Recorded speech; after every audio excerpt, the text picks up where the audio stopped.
Welcome to episode 110 of the Sports Geek podcast. This week I chat with Michael Conley from the Cleveland Cavaliers. Welcome to the Sports Geek podcast, the podcast built for sports digital and sports business professionals. And now, here's your host who loves getting tweets in from podcast listeners, Sean Callanan. Thanks, DJ Joel. Yes, my name is Sean Callanan. You can find me on Twitter at Sean Callanan or at Sports Geek. And I do love getting tweets from listeners during the show. Either while you're listening, after you've listened, as you're about to listen, please send us a tweet at Sean Callanan or at Sports Geek. You're listening to the Sports Geek podcast either on iTunes, Stitcher, SoundCloud, or my favourite podcast app, Pocket Casts. The other way you can contact me is old-fashioned way, Sean at sportsgeekhq.com. You can send me an email. How old school is that? This week, I catch up with Michael Conley from the Cleveland Cavaliers. Met Michael at SEAT in San Francisco. He was also on the championship-winning digital team. Had a great chat to him about what he's been doing at the Cavs, and caught up with him just recently, post-Australia Day, after they did some great activation around Australia Day with Matthew Dellavedova. So I wanted to catch up with him, what they've been doing at the Cavs, what it was like at the Cavs when LeBron returned back to town, and what the Cavs are looking to do with their partners, and how Michael goes about reaching out to partners, understanding what they want to do, and then helping to deliver that in digital. So I hope you enjoy this conversation with Michael Conley from the Cleveland Cavaliers on the Sports Geek podcast.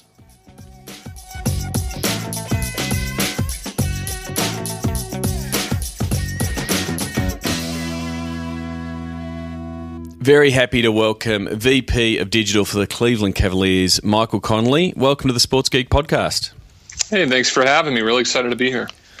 Before we get started into your role at the Cavs, I want to dive a little bit into your background, how you got there. You've been in Cleveland a long time, but where did your career in digital start? You know, I think it's an interesting question because depending on who you're talking to, I'm sure you get a variety of different answers of how people wind up in the digital medium. But so I started my schooling, believe it or not, as a pre-dental major. So I was thinking about going down the track of a science-based degree, and I quickly realized after about 3 years of organic and inorganic chemistries that my interest in looking into people's mouths and fixing those issues was no longer as passionate as it once was. So I quickly pivoted to focus on a degree in journalism, but back during those days, you got to think late 90s, early 2000s, journalism was kind of going through a pretty drastic change at that point in time. And I got some great advice from an advisor that said, hey, I think there's a future there for you, but you may want to take a look at computer science as an undergraduate to get a better understanding for where the space may go. So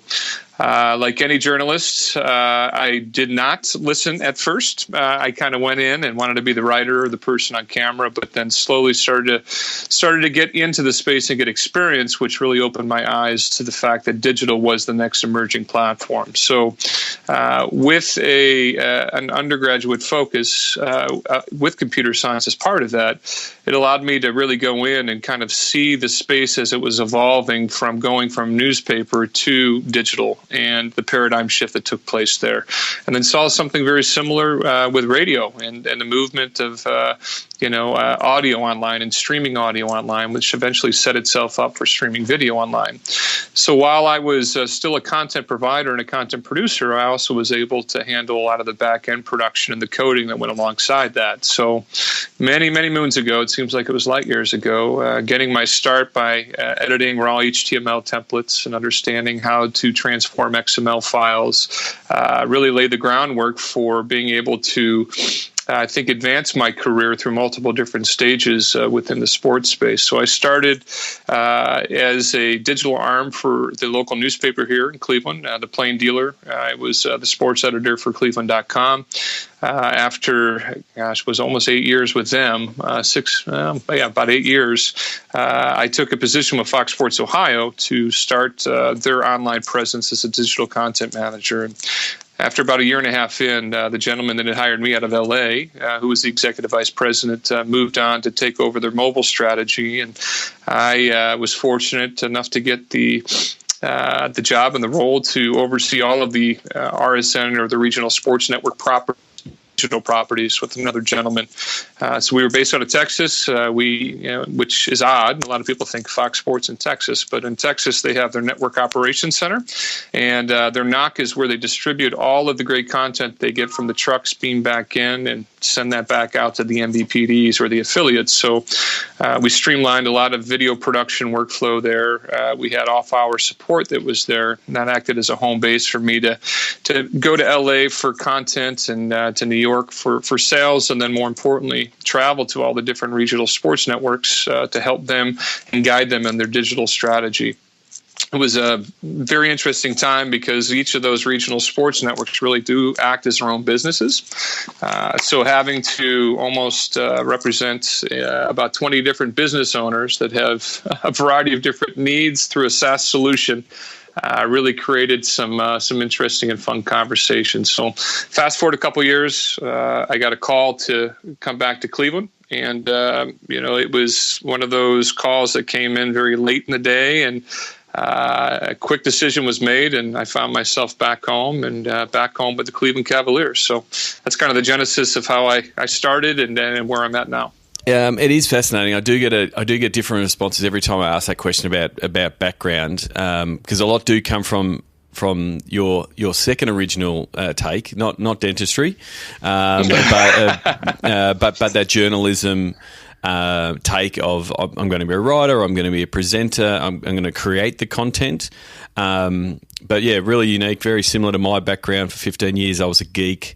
So the ability to code and understand the behind the scenes of a website, I think that's really, really valuable. And anyone who's trying to break into this scene, I think adding any of those skills, even if you can understand HTML and know where to put a pixel and see where there's a problem with a website, it's so valuable to your skill set as a digital performer in this space, because it just gives you so much more tools of the trade that you can go in there and fix something rather quickly without having to pull in your web guy and those kind of things. Do you think that computer science background has given you a real better understanding of the digital space? It certainly has, but you got to understand, computer science almost 15 years ago is a lot different than it is today, right? So it laid the foundation for me to start to understand the language and the evolution of the language that really powers a lot of the back-end systems. And whether it be on the front-end side, that would be browser-based, like the HTML and the CSS and the JavaScripts, or more of the back-end language rooted in .NET that allows all these different disparate data sources to communicate with one another. My focus really was more on the front end side, but I really became fascinated with back end architecture and structure, and how it can really help aid in a great user experience on the front end.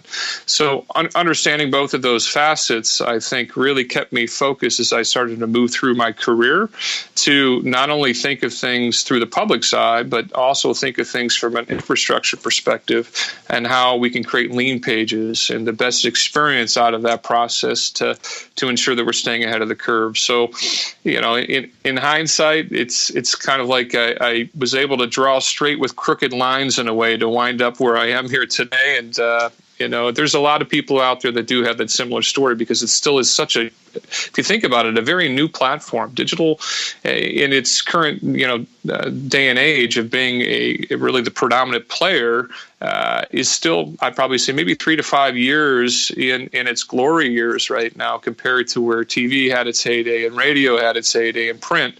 We're still very young and continue our approach to the summit in this process. So the more you know and the more well-rounded you are with your background, the more valuable you become within the industry, because being able to understand and empathize with those that are doing the work, and then also have the vision and the understanding to strategize to move the brand forward, is a very unique trait where somebody either has one or the other, and very rarely do you find those that have both that can take an organization and move them forward digitally.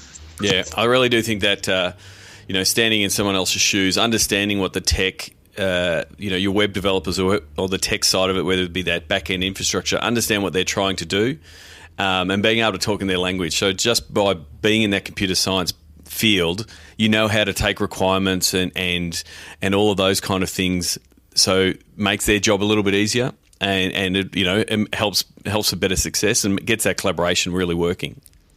Yeah, and I know we're going to get in the weeds and other elements of today's discussion, but I think you hit on a really, really important point, right? I mean, when you think about your job as a content creator or even a solutions provider, where we found here organizationally with the Cavaliers is we've changed dramatically in looking at how digital fits the bill or fills the need of the organization as a whole. We are no longer just a PR voice of the organization. We are the conduit that keeps the fans connected 24 hours a day, 7 days a week. And we are the leading communication portal now with our fans. So if you take a step back, you start to think about that. Well, now every area of the organization has a touch point that is active on the digital side, from ticketing to marketing to partnerships to game presentation, you name it. So you become a service provider to be able to fit the needs of all these different business sects or business units to ensure that they have the platforms and the tools to be successful at what they do. So here at the Cavs, after about two years of me really being able to sit back and evaluate the current state of the state digitally, we made a decision internally to completely reorg. And we reorged more into two different arms, into a content marketing arm and a professional services arm. So we really set ourselves up like an agency model where we've got front-end developers, back-end developers. We have a solutions architect now on staff. We've got content creators, coordinating producer that's specifically focused on digital, and then those that focus on external communications, both through email and push notifications. So these guys are all working, collaboratively, but also independently, meeting the needs of these different business units, which has created an atmosphere that has been very lean and nimble and forced us to go with an agile methodology to stay ahead of the curve on the way we're developing to try to meet the needs of the organization. Yeah, that's very much like you were saying before, that digital is still relatively new, but still so is how digital teams are formed and how they service. Early on it was they are the content team, they are keeping the website up to date. But yeah, over the last 4 or 5 years, digital is becoming far more horizontal throughout the organisation and being that service provider to all the different business units, like you just said. Whether it's we're doing something for the ticketing, we're running a campaign, digital is going to be the arm for it, but you need to be able to put that campaign together. I guess the same is happening more so in the commercial and the sponsorship space, where you're looking to service sponsors because they're really being attracted by your digital properties. Yeah, there's also the process of education, and you have to be very careful on how you're explaining the process and the workflow and the expectations with the other folks, both internally and externally. So a simple thing like creating a request and the workflow that's associated with the request and what is needed and who does it get assigned to and how is the follow-up done and do we show this off at the end? Who needs to get sign off on it? Just getting that ironed down across an organization, that is large in scale of numbers and team members takes a lot of time, because it's communication and there's the barriers that you have to get past for the way people have been doing things for so many years, and then educating them on the benefit of that process. And more often than not, you got to educate them on new software that they're going to need to use to get things done the way they want to get them done. So there is certainly a learning curve in that process. And on the partnership side, it's really fascinating to me and exciting to me being it's almost like a sales engineer, right? You understand your portfolio in great depth. You get in the weeds and talking about the technical details. But just like a partnership activation rep, you're there trying to understand the needs of your partner. You're really doing a deep dive on the needs analysis to walk away with a great understanding of what their business goals are. But more importantly, you're also digging in to get a great representation of how they've spent their media budget in the past. And you're walking them through, sometimes painstakingly, to show them in a very classy way some of the holes in that media strategy where they're missing great opportunities on the digital front, and then talking about how your business and your services can help them achieve their goals. And I think in today's day and age, sports marketing and sports partnerships have been so rooted in spots and dots. And you hear that term all the time. Well, we have signage and it's really about the hospitality. But if you think about it, Sean, it is a world that is just built with a beautiful, kind of innate passion to it, right? Retailers would die to have the type of loyalty that sports teams have. And that loyalty pays dividends when you try to figure out ways to get people into brick and mortar locations or to be able to provide an experiential opportunity that puts a brand in a favorable light. So a lot of this has really been trying to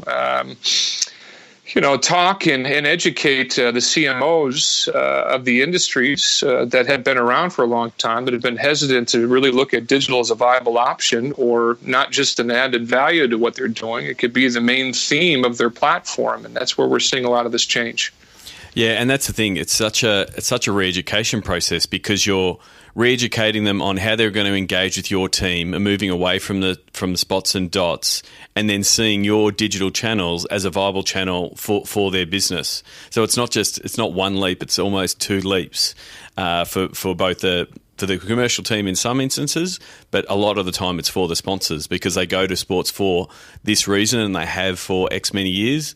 And now now it's starting to shift when you can say, we can deliver those results with our channels, with our fanatical loyalty that the fans show for our brand and our team. But we also have the data to back it up that says we've got these fans in your demographic to produce those results, whether it is bricks and mortar and driving people to a store, or leads, or building up brand loyalty by doing in-stadium activations, those kind of things. It's something that I see a lot of teams are all moving towards, to try to get their sponsors across to that space, to say this is the space that is most fertile for you to play in, because we've got so much flexibility in digital. Yeah, you're right, and it's I think about when I first came in and was really sitting down with our partnership team, and so corporate partnerships is a very important piece of the overall equation to sports business, and there are a lot of people that are still in the sports marketing space or the corporate partnership space that come from a very traditional sales background. So a lot of time was spent in trying to explain what the acronyms are and how to approach piecing together a digital component to an overall integrated partnership, or creating a digital platform that acts as the premise or the base for a corporate partnership. And that came through a lot of sweat equity. I would sit in with our sales teams in all their meetings and quiz them on occasions, just to ensure that they were listening and staying on top of things, and then doing offsites and making sure they were staying on top of industry trends, getting them to sign up for newsletters, and then really just being available at any time when they've had questions. And that's probably been the biggest difference for us, with digital having a seat at the table from the very, very beginning. And this isn't just in these, $25,000 partnerships of, Jim's Pizza down the street. We're talking Fortune 500 companies that are bringing their brand leaders and their agencies to the table, being able to certainly paint the picture of how we can help and do it in a way that really resonates or aligns with where they're headed. Really creates a lot of synergy and values that we can bring to these partnerships now compared to what was in place previously. I wanted to dive back into when you started at the Cavs 2 years ago. There would have been one date in the past 2 years that would have been exceptionally busy. 11th of June 2014, LeBron announces that he's coming back to Cleveland, and he does it on SI.com.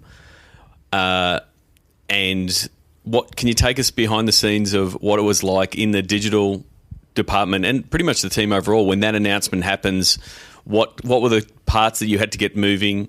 What was it like behind the scenes? Because it was an unexpected announcement across the NBA landscape, and to a certain degree, very late in the picture that the Cavs knew they were in the game for LeBron coming back.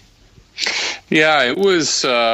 It's certainly one of the moments in my professional experience that will remain anchored in my mind, really till the day I die. And I say that not as much about LeBron making the decision to come home, but what that meant for the city. Cleveland, like many Rust Belt towns or Midwest towns, have had it's had its ups and downs in the process of trying to reinvent itself after the Industrial Revolution. The steel mills that were populated the banks of the Cuyahoga here have now moved out, and you've got a Midwest town that's trying to reinvent itself. So naturally, there's been a lot of jaded opinions around sports in general, because the ebb and flow of what Cleveland has represented to, the economy in general, it also relates or translates very well or in parallel to the sports success that the city has seen. So very, very passionate fans, and fans that just want a championship. That's all they really want, right? And they want to, more importantly, champion the effort along with their teams while they're en route to trying to go to tackle that championship. And I'll never forget, I was here on the flip side of things, more from the media perspective, when the Cavs clinched the first trip to the finals to face the Spurs back after knocking off the Detroit Pistons. I can tell you the environment here was almost as if the city had won the finals, right? The expectation of going in to beat these Spurs, I don't think there was a lot of people that truly felt that team was ready to make the leap, but just the fact that they've gotten the proverbial monkey off their back to get into the finals was enough to just make this city go crazy. So you fast forward to, the decision, and then now LeBron's decision to come back home. It really galvanized the community in a way that put a lot of pride into being a Clevelander. And to have somebody of his ilk and his stature to decide to come back to a city like Cleveland, because that's where he wants to raise his family, that's where he wants to further establish his brand, speaks volumes. I mean, here's a guy that could have gone anywhere in the country to any other NBA team. He could have been in the biggest market if he wanted to, or the biggest markets. But instead, he decided to go back home because he understands what his legacy means to the city and what bringing a championship to the city would do for his legacy. So from a planning perspective, we had heard a lot of the rumblings. There was conversations in the media that were rampant, but we're always kind of trying to follow the rumor mongering, and we almost scoff at it a little bit, right? Because you shake your head or scratch your head sometimes on how these crazy ideas are concocted or conjured up, and you, at the end of the day, know the truth of the reality behind it. In this case, we were kind of, hoping for the best and going along and acting as if. So we had a plan A and a plan B. Our plan A was really to go into, an off season in which we had great expectations. Obviously, we had the number one pick in the draft, which was a huge win for us. A draft in which Andrew Wiggins, was projected as a number one overall pick, and a gentleman that just had great athleticism. So we had upside regardless, right? And what came back with LeBron and making his decision was just, hey, that would be great, but we also need to focus on what we have here in the core to move forward with Kyrie and Tristan, and that point of young Deion Waiters and Andrew Wiggins. So we had a lot of really young core talent, which got the city excited about, okay, maybe this is the next generation of Cavs basketball. Well, then when LeBron decided to make his decision, it was one of those moments where it came across. We were all a bit in shock, but thanks to planning and pre-planning, we had a lot of our ducks in a row to start to handle the communication. And the communication was more about, hey, how do we get ticket information out to people? And the days before that decision, a lot of the ticket inquiries were obviously increasing based upon the noise that was in the media about the potential for that happening. But each individual unit was trying to put together a plan on how they would react. And we knew our responsibility from the digital end was really to kind of be that postcard to the world about what that meant to Cleveland and the organization as a whole. So we wanted to do something special in regards to piecing together a great splash page, welcoming LeBron back home, and then, telling the story of, LeBron 1.0 versus LeBron 2.0. And then more importantly, let's start to look forward. Let's not look back anymore, right? We've got this great opportunity in front of us. How do we start to align ourselves to ensure we're going to have the most possible success? And a lot of that really came down from no longer making phone calls on the partnership side to accepting phone calls on the partnership side. That's a good problem to have. Yeah, it certainly is. But at the same time, when you're thinking about creating digital platforms, we're not aligning standard, pieces of signage. Yeah, sorry, we've just the technical difficulties there, but you were just talking about the sponsorship campaigns and the inbound calls coming in after LeBron.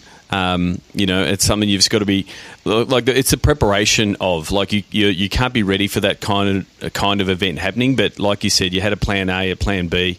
I know we had once where we had an NRL player going into a press conference and the team didn't know whether he was going to say he was going to stay or leave. And as a digital team, we prepped, multiple hashtags and the reaction that they were going to have to deal with either way. So that was really the way that you sort of handled the rumours around LeBron coming back, just having all of those plans in place, ready to go. Not necessarily having all the content up and ready to go, but knowing that, well, if this does happen, we're gonna roll with this plan.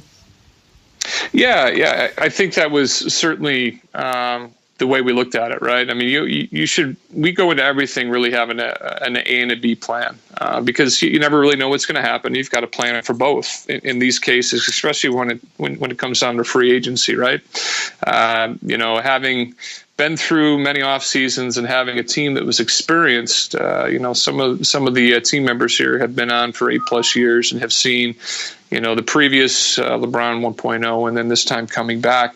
There was no hesitation, right? I mean, everybody kind of went into, kind of an action-based mode to get the message out. And what was really important for us and what kind of solidified our focus from the content side is, well, we also want to be the voice of the fan as well. We want to showcase the fans' excitement through this process. So how do we leverage our social channels to be able to pull in all this excitement and be able to deliver it out to the rest of the world to kind of show the impact of this decision? So a lot of social visualizations on things we did around the queue or on our websites. Engaging directly with our fans on social with ticket giveaways or merch giveaways, allowing them to send in, where were you when the decision was made, to be able to create a backlog of great content that really became evergreen, right? When you have a moment like that, that's not just, that's not just for a 1 hour window. That's timeless. That can always tell a story over time. And we did use a lot of that content throughout the course of the year, especially when we got into the playoffs, to build out a really interactive timeline that represented the sheer magnitude of the season as a whole. And it was great to have that type of content readily available to be able to plug in to help tell that story. So it was great, but I could tell you as fast as it came, we were you're back to work the next day. Yeah, we were off and sprinting. Yeah, I mean, literally from the time that decision was made, and that's sports in a nutshell, right? You've got an event to plan for, and that event waits for nobody. So start planning and make sure that you're completely buttoned up by the time that the ball is tipped off the first time. Wanted to touch on a few recent events that you've had and coming up.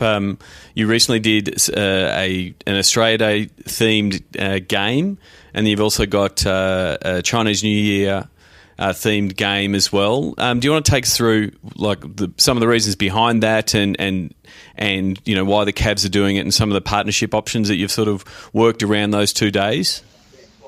Yeah, so Sean, as I'm sure you know, and a lot of folks that follow the NBA, it truly is becoming a global sport. You look at football or soccer, depending on and where you're referencing the sport as kind of being the global leader. But behind that, you think about sports that break down the borders of every country or has a touch point in every country. Basketball is really number 2 in that bucket. And a lot of thanks to some great foresight by David Stern and the effort to try to globalize the game when he did, but also the simplicity of the game.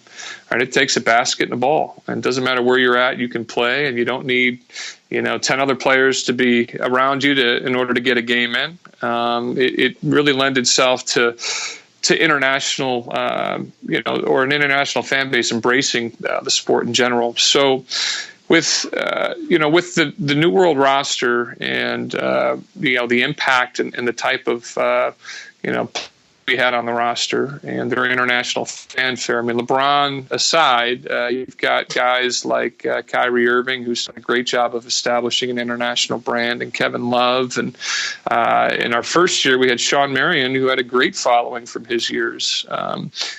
Playing in the league. And then, you start to layer in a little bit of international flavor with Matthew Dellavedova, who is just a perfect example of what a Clevelander likes to aspire to be, right? Tough, blue collar. Yeah, he just puts his hard hat on and hits the court, doesn't he?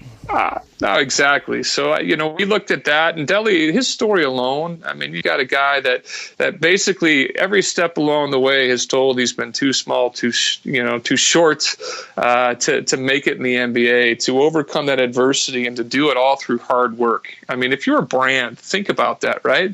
Being able to have that association with somebody that just has done it the right way, and that's been through hard work. So, with Delly specifically, we had an opportunity that came up with a brand out of Australia, which prior to kind of learning about this partnership, I'd like to think I'm somewhat well versed in international brands, but there's always a day where I find out something new, and in this case with Sanitarium coming to the table. Really, it was a deep dive into trying to understand the Sanitarium brand. What are they looking to achieve, and what is the goal of this partnership? So these discussions started a long time ago, and it was about, hey, if we were to do something, what would it look like? And through some great leadership in our corporate partnership team, Matt O'Brien and Shelley Kyatt, and our CRO, Brad Sims, those conversations started to take place. And with Sanitarium coming to the table, with such a well-respected brand in Australia, you've got Up and Go, which is kind of a liquid breakfast that is part of our partnership, but you also have Wheaties, which is a national staple when it comes to a breakfast food. Yeah, Wheaties is effectively, for the US listeners, it's Australia's version of Wheaties. Effectively, we just put it in a block, and for many years, their tagline has been getting their athletes saying how many Wheaties do they do in the morning. So it is very much a iconic Australian company. Right. So learning about that, the Sanitarium brand and the Wheaties brand and the Up and Go brand, we were able to really get a deep understanding for what they wanted to achieve. And unlike a lot of partnerships, if you think about it, this one was really a first in a variety of different levels. A lot of cases, you have an international brand that is about to launch a product in the U.S. or stateside, and they want to try to get awareness. So they'll partner with a sports team that's got great reach to try to get as many impressions as possible. Well, that wasn't the way that this partnership started or ended. It was about trying to take a look at an emerging game. Australia, for the U.S. listeners that aren't aware, has the highest League Pass subscribers. League Pass subscribers outside of the U.S. than any other country, which is amazing. You think about the loyalty to basketball there and the interest in basketball, and you couple that just with national pride in general. The Aussies love their Aussies, and how do we create an environment where we can allow a brand like Wheaties, or in this case Up and Go, that is as popular as they are in Australia, to forge a partnership with an NBA team for the purpose of elevating their brand back in their home country, right? Not to push that in the US, but to elevate the brand back in their own country. Yeah, so it was primarily an activation back into Australia. I know on this side of the thing of the ditch, the game was available for streaming live via Up and Go and via the NBA site. So, and there was a lot of activation in Australia for that. Obviously, Delhi hit every single headline during the finals last year in his performance there, and the media was all over him. So yeah, it was really interesting to watch, from this side to see it activate, and it was a really interesting way for an Australian brand to activate with a US sports franchise back into Australia. But that's some of the opportunities now for all sports teams that do have global reach. Yeah, and I think it's also a great way to take the game and naturally fit that into the culture, of the company or the country it's representing, right? We understand sports at a very live and died. It's part of our regional communities, but it doesn't always have that same type of connotation overseas, depending on whether or not you're looking at a country in South America or Australia or China, et cetera. Everybody looks at the game a little bit differently. So with Australia, the barrier for entry into a partnership like that was relatively seamless. If you think about it, English is still the language of record.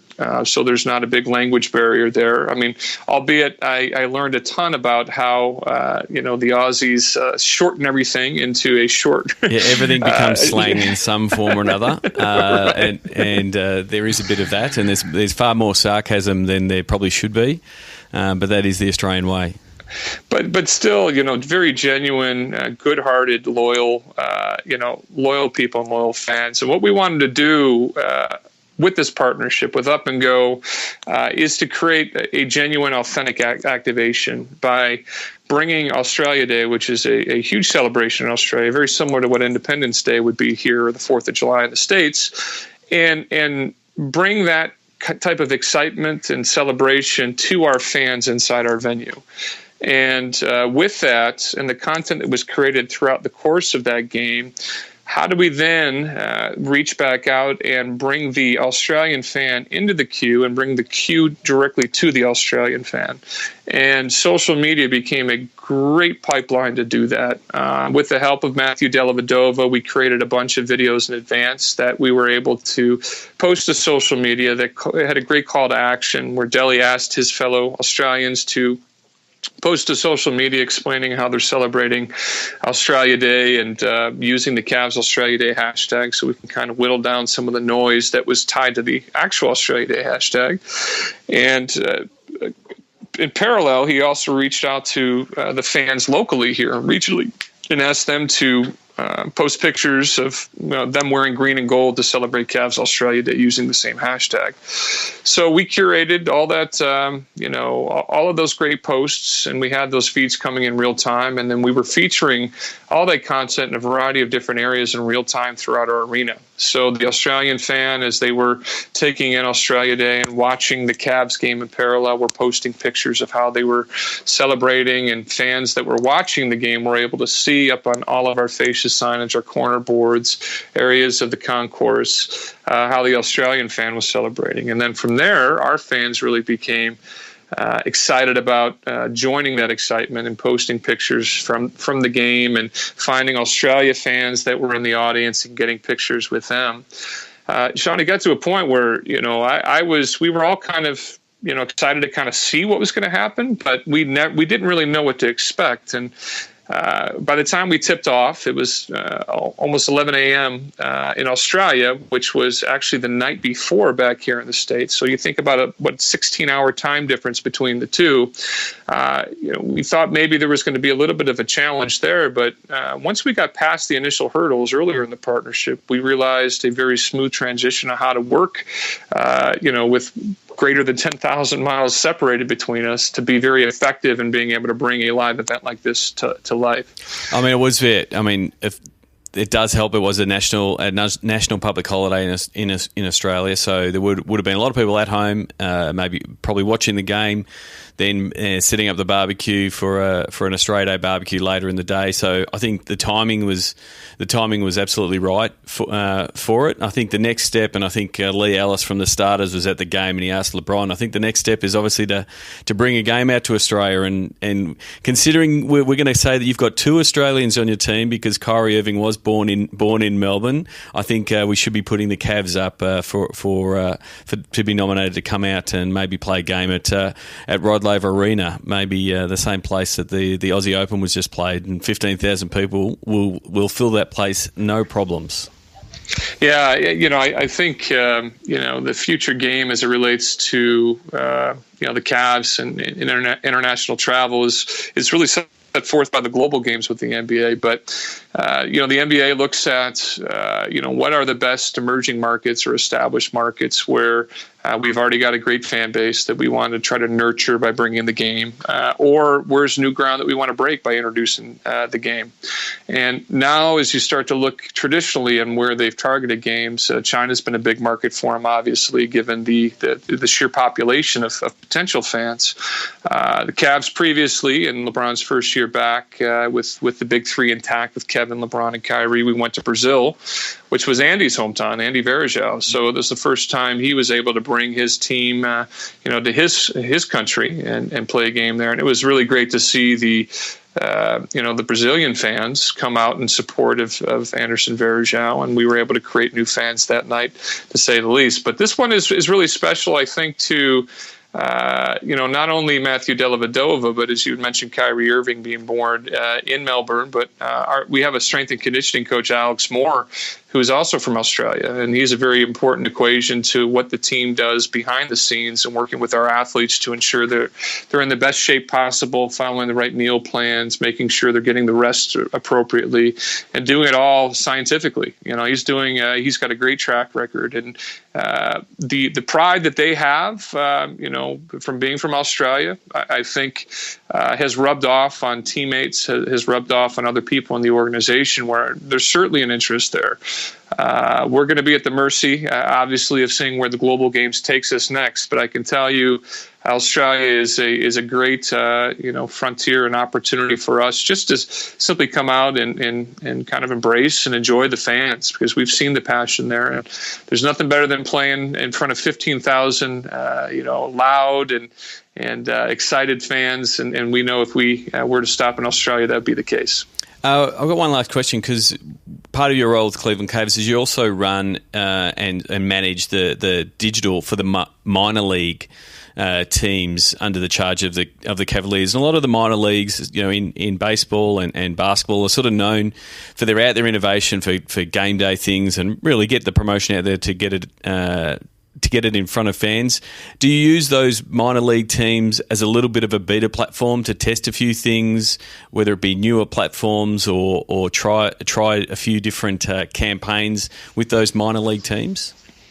We're certainly more aggressive on some of the more innovative or forward-thinking type of platforms or themes, and there's a lot of reasons behind that, right? Some we may be restricted based upon guidelines that are in place at the NBA level to what we can and can't do, and obviously the sample size might not be as exposed if there was a mishap per se, or something did not work as expected, and we kind of failed in that innovation process, which to me I think is a very important part of innovation. You've got to fail a couple times in order to succeed. So we certainly target what I would call unorthodox activations, and really try to push the envelope there. And how do we take learnings from that and apply that over into what we can do within the Cavs environment? But what I tell you, Sean, there is no substitute for 20,562 fans, right? If you scale something and you have success at 7, 8, 9,000 fans, can you 100% guarantee that is going to translate effectively to doubling the size of that audience? And when it comes to activating through technology, you're already up against it, because it's no longer relying on a human-to-human interaction. You've got a device, or you've got some sort of automated platform that's trying to deliver an expected fan experience. So you can't replicate that without a real live use case. I think spread that out throughout the course of all of our properties. We do want to be innovative and drive unique experiences and engagement for our fans at the Cavs. And we deploy a crawl, walk, run approach. And what that means is we have a technology we're really interested in. We'll bring that technology in. We'll evaluate that. We'll figure out where the best fit is. What is the what is the real opportunity here? What is the ceiling? Where can we see this going over time? And then let's define a path to try to get there. And with crawling, we'll identify trusted users within the organization to have first access to the technology and get some really candid feedback through that process. So it's almost a smaller focus group. What's the good? What's the bad? Where are the errors? And work with them by giving them this first to market experience to get their feedback to iterate off the project, so we can get to kind of that walk phase. And that walk, we open it up to a much larger sample size. We probably try to take operational concerns into account at that point in time. How does this affect staffing? How does this affect if we're talking in-seat, the delivery path of how we're going to bring food down to people. And then when we run, it's like, hey, we've got a fully vetted platform that we've tested over time that we know is going to work. Now it's just a matter of scaling and putting together the right marketing behind it to make it effective. And we are very similar in our approach across all of our platforms, whether it's on the minor league side or the pro side, to make sure we understand what we're seeing and then adapting to that to make the product better over time.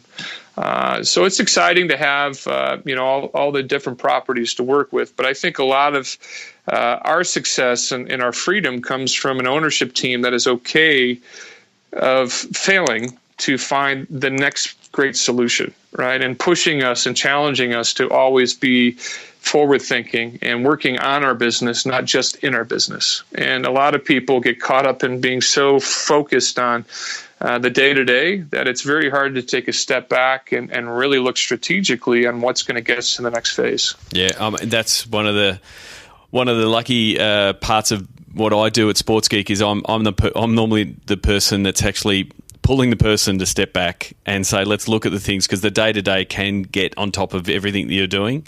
So I'm normally the one that's pulling them away from the day-to-day and say, let's look at the overall, what are you doing? Why are you doing it? What other things can we tackle? Because that's really important, because if you don't, then you're just going to be flatlining those kind of things. Thank you very much for your time. I'm going to finish off with the Sports Geek starting five quick questions to wrap up the interview. What was the first sports event that you attended? So way back in the early 80s, I attended a Cleveland Indians baseball game at Old Municipal Stadium. And to some people, Municipal Stadium may not sound like much, but it was a old venue that was originally built back in the early 1900s with the hopes that Cleveland would land an Olympics game. So it was a very large stadium. And at the time when I went to that game, the Indians were certainly not the premier team in baseball. So if you can imagine 80,000 plus seats in this venue and probably about 3,800 people in the stadium. As a kid, I had free reign to run anywhere I wanted to after any foul ball. It really painted, a real great picture of my childhood and provided a really great childhood memory for me to be able to have that first experience upon the first time of walking into a pro stadium. That would have been featured in the film Major League. Yeah, that's correct. Well, ironically, though, most of the scenes from Major League were actually shot in Milwaukee, not in Cleveland. So there are some real scenes that were shot in Cleveland, but if you look deep beyond just the film, you can realize that Milwaukee was also a point where they filmed some of that. Oh, very good. And your favorite food you've ever eaten at a sports event? Now, I know you can't call beer food, so I won't say that. I've had beer for lunch before. I could call beer food, but if there's a food that goes with the beer, that'd also work. I love pretzels. I'm a sucker for pretzels, hot pretzels, hard pretzels, unique flavored pretzels. It doesn't matter. So anytime I go to a sporting event, I'm certainly getting myself a pretzel to take in the viewing experience. And what's the first app that you open in the morning? What's your go-to app in the morning? Well, outside of the Cavs app, which, shameless plug here, I encourage everybody to download. I'm a big fan of the Bleacher Report Team Stream app. To me, they did it right. They were really pioneers in aggregating, all the best content from across the sports landscape in one easy-to-use interface. And I find myself going and launching that app in the morning just to catch up on what I may have missed overnight. And do you have a suggestion for the Sports Geek podcast listeners to follow, whether it be someone who writes or someone on Twitter or someone that you just try to track down and see at a conference? In my role and I think in my responsibilities, I'm always following, tech accounts to try to ensure, hey, what's the latest, Series A of funding that the next best technology is getting? What's the next best technology to hit sports? How are people using the technology that we have readily available today in different ways from how we're using them? So, I'll look at, TechCrunch as being one. I'll also leverage Flipboard to set up, all the tech articles that can come through so I can find them in one easy to read place. But then, Mashable's a good one, although they've they've been much more diversified as of late in what they're offering, but they're chasing the clicks a little bit. You are correct on that one. Yeah, that's a very accurate way of saying it. But I always love history and pictures. If you're just talking about an account that I love to follow, I'm a big history buff, and History and Pictures is a phenomenal account. So if you do add History and Pics, you'll be able to get these classic vintage photographs in the appropriate moment in time as they were shot as it relates to the day. And it's just always something unique where I'm constantly learning something new from their account. And I love accounts like that I can follow that's giving me a little piece of knowledge that I didn't have before I read their tweet. Yep. One that I'll add to your tech followers, if you're following Robert Scoble on Facebook, he's always doing videos and interviews and sharing the latest in Silicon Valley. It's pretty much his role at Rackspace, but he does keep you pretty well plugged into that scene. So if you follow, and he's doing it all on Facebook, he's pretty much abandoned nearly every other platform. But he's worth the follow on Facebook for that specific reason. Last one, what is your social media platform MVP? So, boy, this it depends on the day of the week here, right? If I were to pick one for myself, one that I would use the most, that I find the most fun with, I love Dub Smash.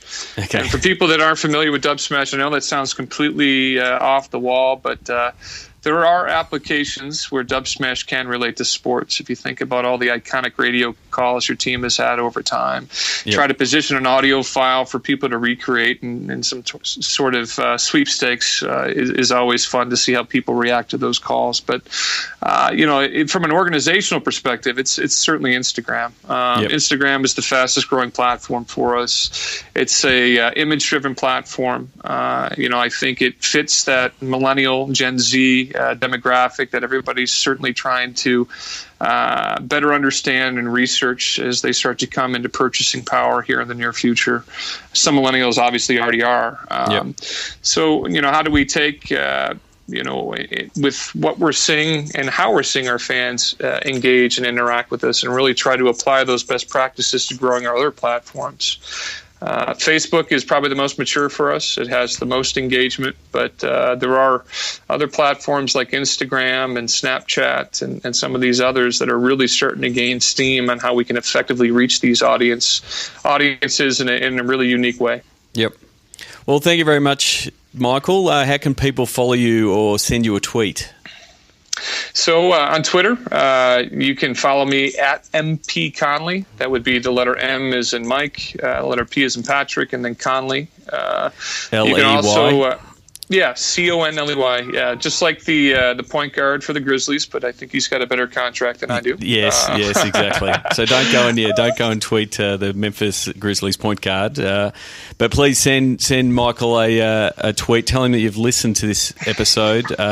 Continue, if you're in Australia, continue lobbying for an NBA game in Australia. Michael, I'm really looking forward to catching up with you at SEAT in Las Vegas in July to continue this conversation. Really enjoyed it. Hey, Sean, thank you very much for the time. And, I look forward to, certainly I obviously follow Sports Geek and look forward to kind of seeing all the great discussions that you have and keeping your finger on the pulse of sports and technology and the games in general. But I look forward to, at some point here in the future, really breaking down some very granular details around next-gen marketing, if you're ever interested, as it relates to proximity-based targeting and things that are right on the tip of the iceberg for where sports can be even more effective. Oh, there you go. Michael's just previewed the podcast that we'll record in Las Vegas, hopefully not after just having beer as a meal. It might make it a little bit more entertaining, to tell you the truth, right, Sean? I mean, I'm relatively even keel, but you get a couple of beers with me, maybe it changes things. All right. Well, it'll be. We might have to put the have the censor button ready for that type of episode, but look forward to it. Cheers, Michael. Yeah, cheers, and thanks a lot for having me on, and I'll talk to you soon. Sign up for Sports Geek News at sportsgeekhq.com/sign up now. Thanks again to Michael Conley at MP Conley on Twitter. Please send him a tweet. Tell him that you've listened to this episode. Tell him you've downloaded the Cavs app and you checked it out, because he did give it a plug there. What did you think of the interview, especially around the idea of being prepared for any scenario and things like LeBron coming back? How do you prepare for that? That kind of thing. It's really interesting. You've always, the best part, and I think the best practitioners in the digital space are always in planning mode. Planning for success, planning for unexpected things to happen in the game. And so you can take advantage of that. So there's always a lot of storyboarding, brainstorming. This could happen. What happens if this move happens? But then also getting ready to have all those, your team ready to go when that thing happens. And, as Michael said, when LeBron decides to come back, the rumors were there and the team was ready to go with it. So that's pretty much it from this episode of the Sports Geek podcast. My name is Sean Callanan from Sports Geek. You can send us a tweet, or what you could also do, you can join our ever-growing Slack community.